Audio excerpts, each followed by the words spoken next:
Impact segment tonight. New study published in the Journal of Experimental Social Psychology suggests that Sarah Palin's good looks may have discouraged some voters from supporting the McCain-Palin ticket. Researchers at the University of South Florida took a group of 133 people, 96 women, 37 men, and studied their responses to Governor Palin and actress Angelina Jolie. Why?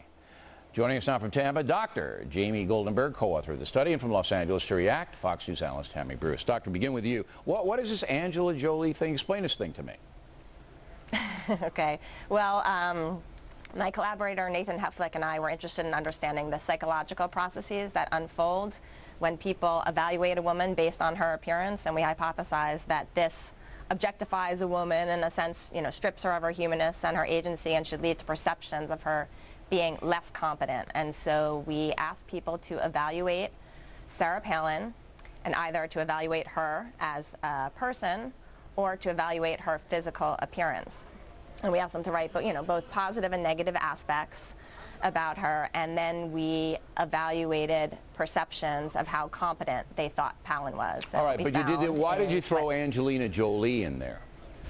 Because we're interested in studying psychological processes associated with objectification. So you asked the same questions? We hypothesized we would get this. All right, you asked the same questions about both women. We did the exact same thing with Jolie. Okay, yes, the same question about both women. Was there any difference? The same people either evaluated Palin or Jolie. Or Jolie. All right, so they had to select one. Was there any difference in... They didn't select one. We randomly assigned them to either one. Okay. And was there any difference in the evaluations of the two women? Well, there was an overall tendency to perceive Sarah Palin as less competent than Angelina Jolie. That's just stunning. But there were no differences. Why would they think that? What was that based upon? Well, I don't know what that was based upon. That was just their evaluation. That was not what we were looking at. What we were looking at is relative to when they evaluated the woman, how were perceptions of competence affected when they focused on their appearance. Okay, but both of them, are beautiful women. Both of them are very attractive women. But you say that Jolie and the responses came out higher in the competency level, credibility level, than Palin. And I'm saying you must have read the essays. What was that based upon? I don't know if it directly reflected what they wrote in the essays. I mean, again, well, I'm not getting much out of this, Doctor, with all due respect, I'm not getting much out of this study at all. Do you believe it, Tammy? Do you believe it? I'll tell you, and it shouldn't be surprising to anyone. Actually, I think what the difference is that less is expected of someone like Angelina Jolie. And so you have two attractive women. The problem with today's politics is, in America, and really around the world, is that women in power feel that it must be a masculine dynamic that they have to match.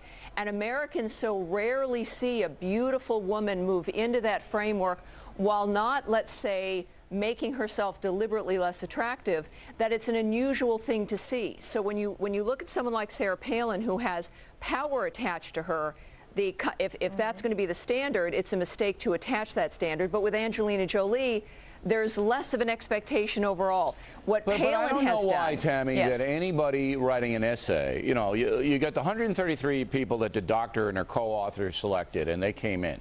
All right, so they're good looking. So what?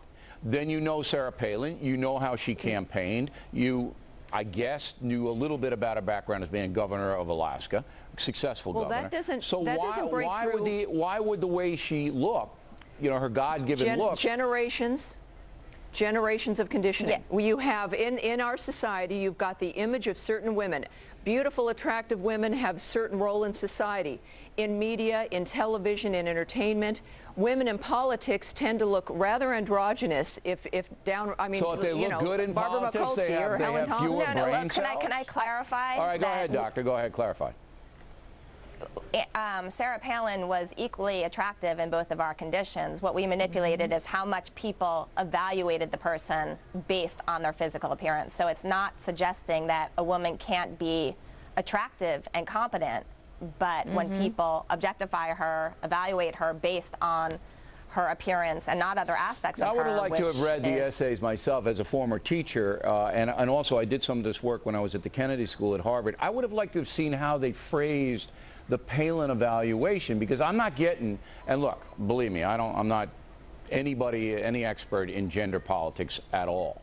But I'm just not getting why anybody would think a good-looking woman in politics would be any less competent than an ordinary-looking woman. I don't get that. I just don't.